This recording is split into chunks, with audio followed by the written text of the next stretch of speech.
done. Hello folks, today I'm going to show you how to make an FRP cold air intake. What's FRP? It's fiber reinforced plastic.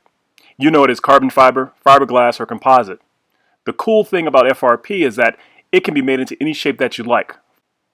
This is going to be a really quick video, so let's go ahead and get started.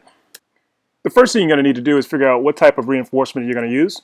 In this particular example, I'm using fiberglass, but you can use carbon fiber, S-glass, or any other type of reinforcement for a composite. For the base structure of the intake, I'm using chop matte because it allows me to get nice curves and intricacies that the weave does not allow. The video is focusing on one way to make a one-off piece, so I don't really get into the sciencey techniques of composites. I may do a video later on how to actually deal with the actual composite techniques and what you need and things like that in relation to tools and techniques and so forth.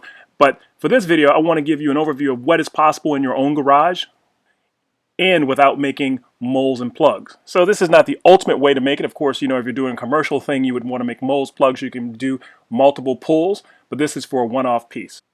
So for my intake, I used epoxy resin, which I've had more success with than say polyester resin, which polyester resin seems to run and not hold its place, and then it's pretty gooey and things like that. But epoxy resin works really well, so you should try epoxy resin. And a lot of suppliers are really good about giving you pointers and telling you which type of resin to use for which purposes: high temperature versus high impact versus finishing resins and things like that. So the first thing we're going to do is carve our plug out of some of this Florist Foam. It's easy to carve, it's easy to work with, so it's great, and it's it's kind of expensive for what it is, but hey, you can get it at Michael's and all places like that.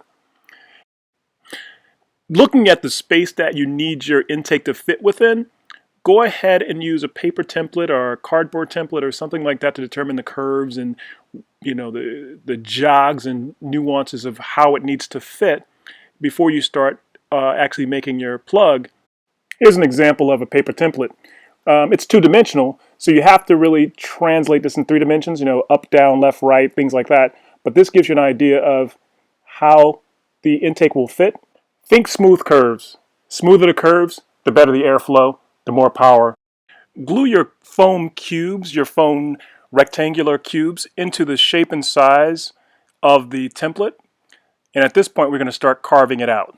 Using a hose clamp, I use that as the gauge to measure the diameter of the intake's exit and entry.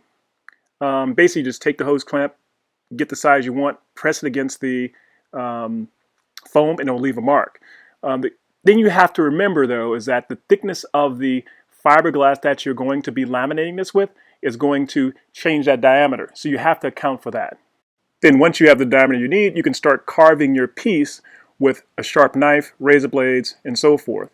In order to get it smooth, once you have the basic shape carved, you can use some rough sandpaper to shape it down to the smoothness that you want.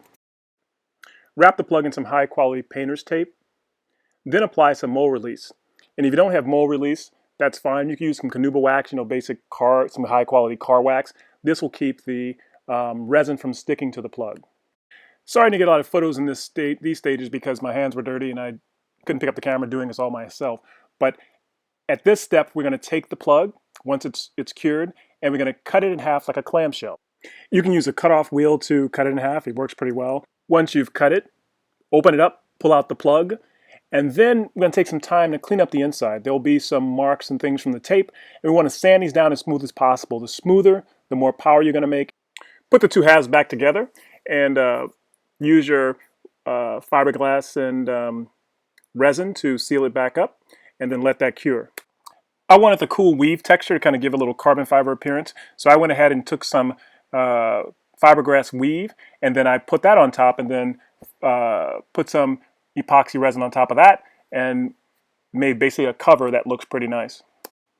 I painted on a few coats of epoxy resin, let that cure, and then I went ahead and spray painted it black so it looks finished and polished, and then put some clear coat on that, and then I'm done. Put a filter attached to the car. Enjoy, and of course, depending on your car, you're going to have an intake temperature sensor you have to drill a hole for, and other accessories that need to go into it. So based on whatever car you're putting this in, know what you need to have included in your intake. So I'm hoping that, you know, this gives you an idea what you can do. It's not a comprehensive video, but it kind of gives you some rough ideas. So I hope you enjoyed it, and good luck and make some nice stuff.